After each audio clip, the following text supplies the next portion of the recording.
الله الرحمن الرحیم. نن موږ د فیزیولوژي لیکچر سیریز شروع کوو.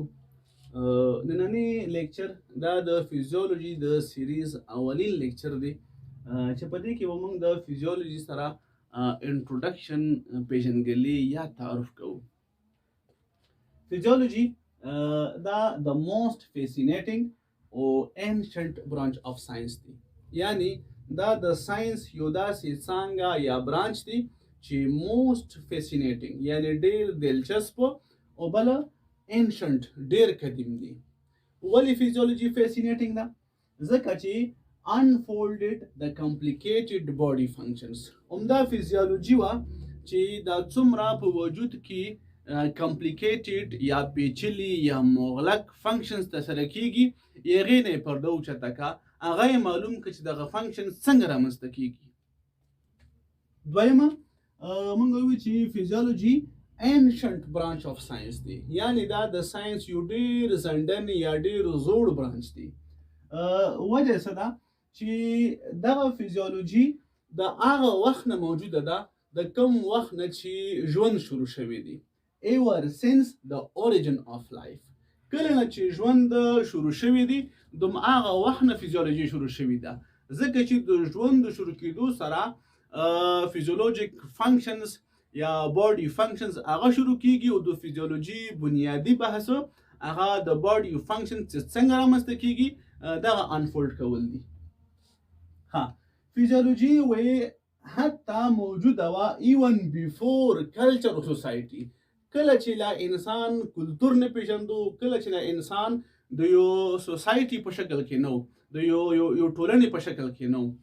ها په دغه وخت کې چې انسان لا کلچر نه پیژندو، انسان سوشل لایف نو غوره کړي، انسان ته بلوګه لګیدا، انسان ته بتند لګیدا، انسان به د درد احساس کولو، انسان به د فیر یا د ډار احساس کولو. چې دغه څومره پروسس چې ما ذکر کړ چې د دې نه مخکې وو، دا انسان د دې احساس کولو او دا پروسس چې دی هغه بیسیکس فیزیولوژیک پروسسز دي. نو ځکه موږ وو چې فیزیولوژي دا یو انشنٹ برانچ اف ساينس دی. راځو ډیفینیشن اف فیزیولوژي ته. فیزیولوژي مونږه سمپلی داسې ډیفاین کو چې د سټډي اف فنکشنز از کالډ فیزیولوژي، یعنی د فنکشن یا چې کوم کارونه دي په وجود کې چې ترسره کیږي یغه سټډي ته فیزیولوژي ویل شي. اوس دغه فنکشنز که په ارګن لیول باندې وي، یعنی موږ د یو ارګن هغه فنکشن سټډي کوو، او که د ارګن سیستمز یعنی ډایجسټیو سیستم فار ایگزامپل یا انډوکراین سیستم، نو که موږ د یو سیستم فنکشن سټډي کوو او یا د یو ارګن فنکشن سټډي کوو، دغه سټډي ته به ویل شي فیزیولوژي. ها ټایپس اف فیزیولوژي. فیزیولوژي ډیر ډولونه لري خو مشهور دغه درې قسمه دي چې یو دی هیومن فیزیولوژي، بل دی انیملز فیزیولوژي او بل دی پلانټس فیزیولوژي. چې په دا لیکچر سیریز کې، په دې لیکچر سیریز کې به ایمون موضوع هیومن فیزیولوژي وي. ها هیومن او انیمل فیزیولوژي دا چونکی حیوانات او انسانان د خپل کې سره سټرکچرلی ډیر سیمیلریټي یا مشابهت لري، نو دوی فیزیولوژي هم تر ډیره حده پورې خپل کې سره سیمیلر ده. نو موږ وو چې هیومن فیزیولوژي او انیمل فیزیولوژي دا یو بل سره تړلي دي تر ډیره حده پورې، موستلی انټر ریلیټډ دي. ها فیزیولوژي امپورټنس یا اهمیت پس کې دي، یا موږ ولې فیزیولوژي سټډي کوو. موږ چې فیزیولوژي سټډي کوو هغه ځکه چې د فیزیولوژي سټډي دی سبجیکټس چې دا کوم سبجیکټس دي چې یو بایوکیمستري ده، بل پیتالوژي ده، بل فارماکولوژي ده او بل میډیسن دي، دې ته الایډ سبجیکټس وایي. دې سبجیکټس باندې د ښه پوهېدو لپاره مونږ ته ضرور ده چې مونږ فیزیولوژي سټډي کوو. په فیزیولوژي کې مونږ وی چې مونږ فنکشن سټډي کوو. دغه فنکشنز بایوکیمیکل بیس، یعنی چې کوم کیمیکلز دغه فنکشن پر رامنځته کولو کې پارټیسیپیشن کوي، هغه مونږ په بایوکیمستري کې سټډي کوو. په فیزیولوژي کې مونږ نارمل فنکشنز هغه سټډي کوو. لکه فار ایگزامپل نارمل کتل دي، هغه مونږ په فیزیولوژي کې چې دغه کتل څنګه رامنځته کیږي، ویژن یا اوریدل دي یا چې کوم ډایجسټیو پروسیسز دي، دغه نارمل مونږ په فیزیولوژي کې سټډي کوو. بیا اب نارمل فنکشنز هغه مونږ په پیتالوژي کې سټډي کوو. نو اول مونږ په فیزیولوژي کې په نارمل پوهیږو، هغې نه وروسته به مونږ ته د اب نارمل فنکشنز هغه پته لګي په پیتالوژي کې.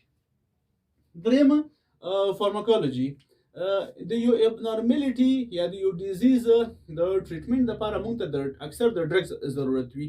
نو کله چې مونږ ته نارمل فیزیولوژي معلومه وي، د هغې بیا پیتالوژي راته معلومیږي د فیزیولوژي په اساس باندې، او هغې نه وروسته مونږ دغه چې کوم فیزیولوژیک بیسیس دي هغې د نارملایز کولو دپاره، د چې کوم پیتالوژي رامنځته شوي ده د هغې د نارملایز کولو دپاره مونږ ته د ډرګ ضرورت دی چې هغه فارماکولوژي ده.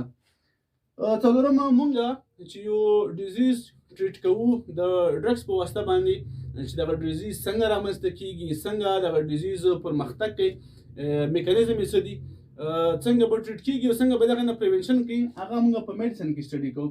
نو اول یې دغې دپاره د فیزیولوژي بیس یا اساس هغه ضرور دی.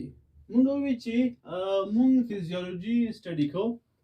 د فیزیولوژي د سټډي ضرورت هغه دا وي چې دې په اساس باندې مونږ دې جوګه کیږو چې الاید سبجیکټس یعنی بایوکیمستري، پیتالوژي، فارماکولوژي یا میډیسن هغه مونږ سټډي کړی شو. یعنی دې سبجیکټس د سټډي دپاره ضرور ده چې مونږ اول د فیزیولوژي علم ولرو. خو دلته کې یو بل سبجیکټ دی چې هغې ته انیټمي ویل شي. دا خبره باید په یاد وساتو چې انیټمي داسې یو سبجیکټ دی چې دې علم ضرور دی د فیزیولوژي باندې د پوهېدو دپاره. په انیټمي کې مونږ چې کوم د باډي سټرکچرز دي هغه سټډي کوو. نو تر څو پورې چې مونږ یو سټرکچر پیژندلی نه وي، مونږ د هغې د فنکشن په باره کې مونږ علم نشو حاصلولی. نو مونږ داسې وایو چې د فیزیولوژي د علم دپاره د انیټمي علم ضرور دی. بیا الاید سبجیکټس لکه بایوکیمستري یا دغه نور سبجیکټس یا هغې د علم دپاره د فیزیولوژي علم دا اړین او ضروري دی. د فیزیولوژي د مطالعې یا د سټډي کولو بنیادي هدف هغه یو څو فنکشنز باندې خپل ځان پوهول دي، چې هغې فنکشن ته مونږ بیسیک فیزیولوژیک فنکشنز وایو. په دغه فنکشنز کې اولین فنکشن هغه پروویژن آف اکسیجن اینڈ پروویژن آف نیوټرینټس دی، چې د وجود مختلف برخو ته اکسیجن رسول او د وجود ټولو برخو ته نیوټرینټس یا غذایي مواد رسول. دا اولین فنکشن دی چې موږ ته بیسیک فیزیولوژیک فنکشن وو. دویم فنکشن هغه دی ریموول آف میټابولایټس او ویسٹ پروډکټس. میټابولایټس چې د میټابولیزم په نتیجه کې کم مواد جوړ شي هغې ته میټابولایټس ویل کېږي، هغې د وجود نه ویستل. او بل د میټابولیزم په نتیجه کې بعضې داسې مواد جوړ شي چې هغه فاضله وي، هغه که چېرته په وجود کې پاتې شي، وجود ته نقصان رسوي، هغې ته موږ ویسٹ پروډکټس وو، لکه فار ایگزامپل یورین او سټول، د هغې ریموول، د هغې د وجود نه بهر ویستل. دریم بیسیک فیزیولوژیک فنکشن هغه د مینټیننس آف بلډ پریشر او مینټیننس آف ټمپریچر. د بلډ پریشر مینټین ساتل او د ټمپریچر مینټین ساتل چې نه ټیټ شي او نه اوچت شي، دا دریم بیسیک فیزیولوژیک فنکشن دی. څلورمه هنګر یا د لوږې احساس کېدل، چې انسان ته د لوږې احساس ولې کېږي، دغې فنکشن پیژندل. پنځمه هغه ترست یا د تندې احساس. شپږم دی لوکوموټر فنکشنز. لوکوموټر فنکشنز هغه فنکشن دی چې هغه د حرکت سره تعلق لري، یعنی چې انسان حرکت اجرا کوي، دغه فنکشن څنګه رامنځته کیږي. بل دی سپیشل سینسري فنکشنز.